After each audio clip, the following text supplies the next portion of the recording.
Hola, somos el equipo 4. Vamos a hablar un poco sobre algunos conceptos claves sobre los derechos humanos. El equipo está integrado por Sebastián Alejandro Reyes García y por su servidor, Gael Alejandro Camacho Hernández. Antes de empezar con estos conceptos importantes, vamos a hablar un poco sobre una pequeña introducción sobre los derechos humanos, que son atribuciones inherentes a todos los seres humanos sin distinción alguna de nacionalidad, lugar de residencia, sexo, origen, nacionalidad o etnia, ya sea como por ejemplo también color, religión, lengua, entre otras.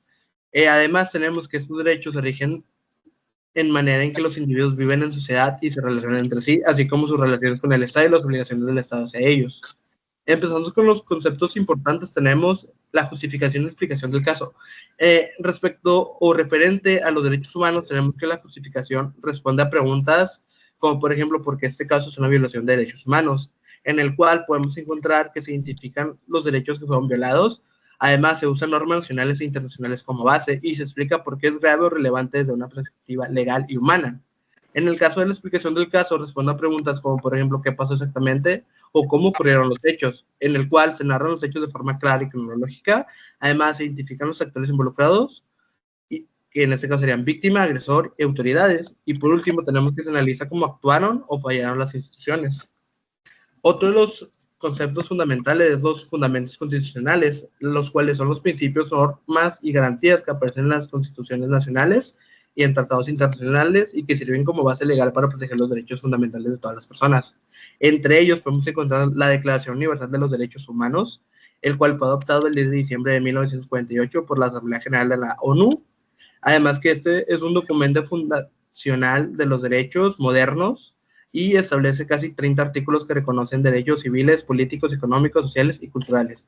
Y por otro lado, otro ejemplo, tenemos el Pacto Internacional de Derechos Civiles y Políticos, el cual se adoptó en 1966 y entró en vigor hasta 1976, que es jurídicamente vinculante para los países firmantes. Además, protege derechos como la libertad de expresión, los derechos a la vida, el derecho a un juicio justo y prohibición de la tortura, y en México se rectificó este pacto en 1981.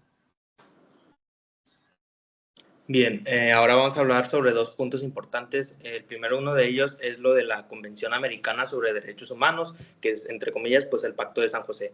¿Qué nos dice esta convención? Pues primeramente que fue adoptado en 1969, esto para los países de América Latina. ¿Qué nos establece pues esta convención? Un sistema regional para la protección de estos derechos humanos, una forma de la base jurídica de la Corte Interamericana sobre los Derechos Humanos. Por el otro lado tenemos la Carta de Naciones Unidas, que fue fundada en 1945. ¿Qué es esto? Pues es un documento funcional de la ONU. En su preámbulo afirma el propósito de reafirmar la fe en los derechos fundamentales del hombre, en la dignidad, el valor y la persona humana. Esta carta obliga a los Estados miembros a promover el respeto universal sobre los derechos humanos. Como siguiente tenemos lo que son los antecedentes.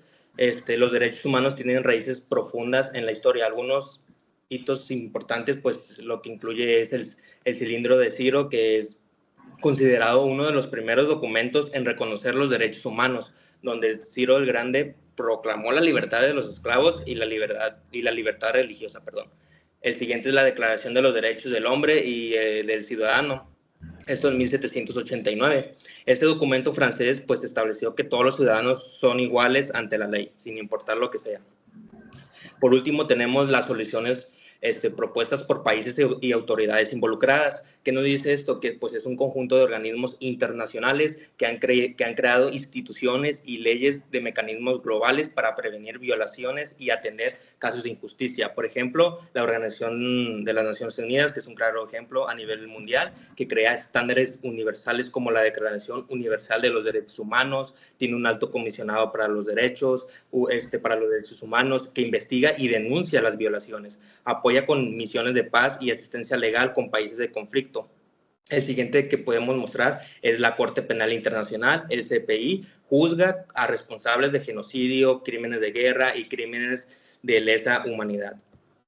Y pues ya sin más que agregar, maestro, eso sería todo de nuestra parte y que tenga un bonito día. Muchas gracias.